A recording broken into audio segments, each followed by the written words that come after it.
तो भाई ये पहुंच गया, जगह का नाम है राकूटेन स्टे। ये बिल्डिंग है देखो। अभी रूम दिखाऊंगा जरा जरा से पिद्दू पिद्दू से। और यार 600 दिखा रहा था उसमें, बट 1100 का बिल आ गया।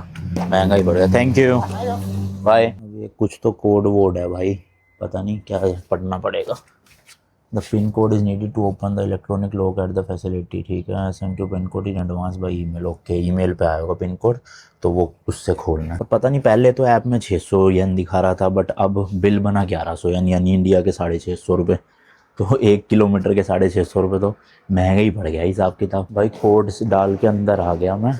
और यहाँ पे तो कोई स्टाफ वाफ है ही नहीं, देखो सब कुछ कंप्यूटराइज्ड है, मतलब कंप्यूटर रखा हुआ है। अब इसमें इंग्लिश लैंग्वेज कैसे आएगी, तो जैपनीज़ लिखा है। तो ये लिखा हुआ है इन्होंने, फॉर फॉरेन गेस्ट कैसे कैसे करना है। डिस्प्ले लैंग्वेज पहले करनी है इंग्लिश। कहाँ से आएगी लेकिन इंग्लिश, कैंसिल भी ना हो रहा। और कोई चल रहा है, हाँ ये इसमें आ रहा है। ठीक है चलो, इंग्लिश कर लिया। चेक इन कर लिया, रिजर्वेशन नंबर डालना है। ओके चलो भाई, चेक इन हो गया। मतलब सब कुछ ही, पासपोर्ट, फ़ोटो, एक वीडियो कॉल भी हुई है किसी के साथ जो यहाँ के रिप्रेजेंटेटिव होंगे।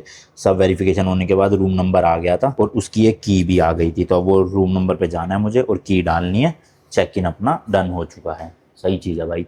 और चेकआउट टाइम है 10 बजे, देखना सुबह। और चेक इन का टाइम पता है क्या है, शाम को 3 बजे का। मतलब 3 बजे से पहले आप चेक इन कर ही नहीं सकते।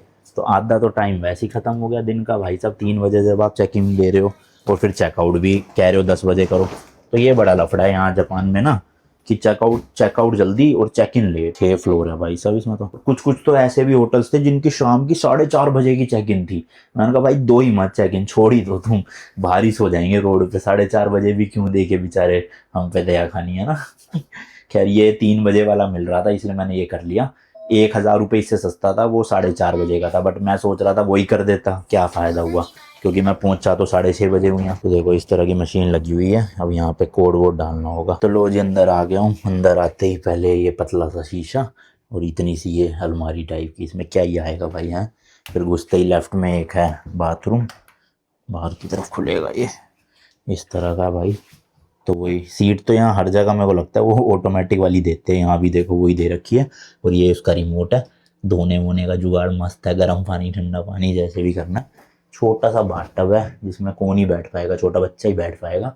बाकी शावर लगा हुआ है, मिरर है, सामान सारा दे रखा है, बॉडी सोप वगैरह। चलो ये सही है। एंड देन बाहर निकलते भाई, ये बस बेडरूम है, देख लो इतना सा, जरा सा बेड। इसमें 2 लोग भी खुल के कभी ना सो पाए, मैं तो चलो अकेला हूँ।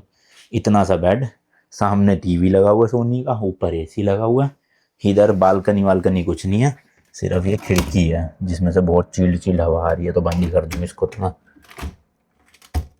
चलो बाकी ये ब्लाइंड है, इसको भी बंद ही कर देते हैं। इधर एक टेबल लगा हुआ है जिसमें केटल वगैरह है सब कुछ, और कॉफ़ी मशीन भी लगा रखी है छोटी सी, ये बना सकते हो। फ्रीजर लगा हुआ है। मतलब लिटरली भाई कितना कमरा होगा ये, 10 फुट बाय 8 फुट का भी कमरा नहीं होगा। वो शुरुआत हो रही है, ये बाथरूम, इतना सा बेड, बस खत्म। मतलब शुरू होते ही खत्म हो गया। और इसके पे पता कितने करे मैंने, 19,000 रुपीज़ 3 नाइट्स के, यानी 6,500 रुपये लगभग एक रात का।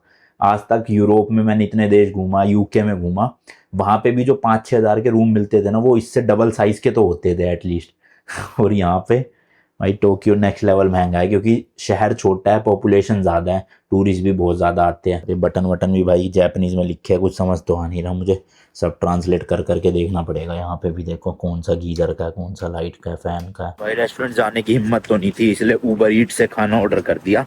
खाना तो आने वाला है, बट याद आया कि पानी की बोतलें तो है नहीं ना, रूम में दी है उन्होंने।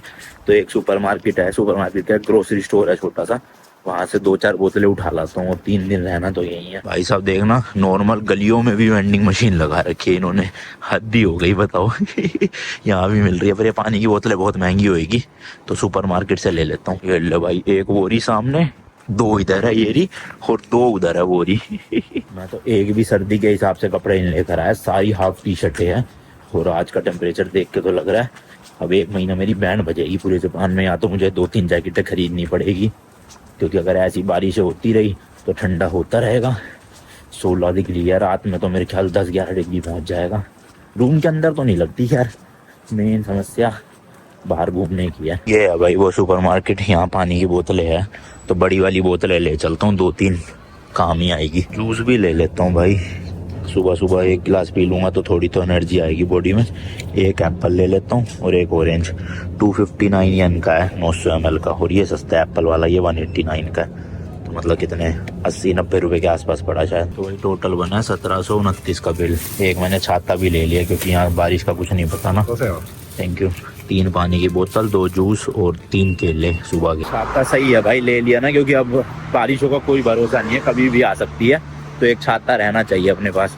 और उबर ईट से भी खाना आने वाला है, जल्दी जल्दी पहुंचना पड़ेगा। पास ही था ये, 150 मीटर पे ही था, तो सही है। कुछ भी जरूरत पड़ेगी फल फ्रूट की, यहाँ पे आके ले लिया करूंगा 3 दिन में। लो भाई लो, अपना खाना आ गया है, खाता हूँ फटाफट। और ये सारी ग्रोसरी आ गई भाई। खत्म करते हैं इस वाले व्लॉग को। मिलता हूँ जी नेक्स्ट वीडियो में। Till then goodbye, and as always तीखे रास्तों पे नहीं पड़ना फीका।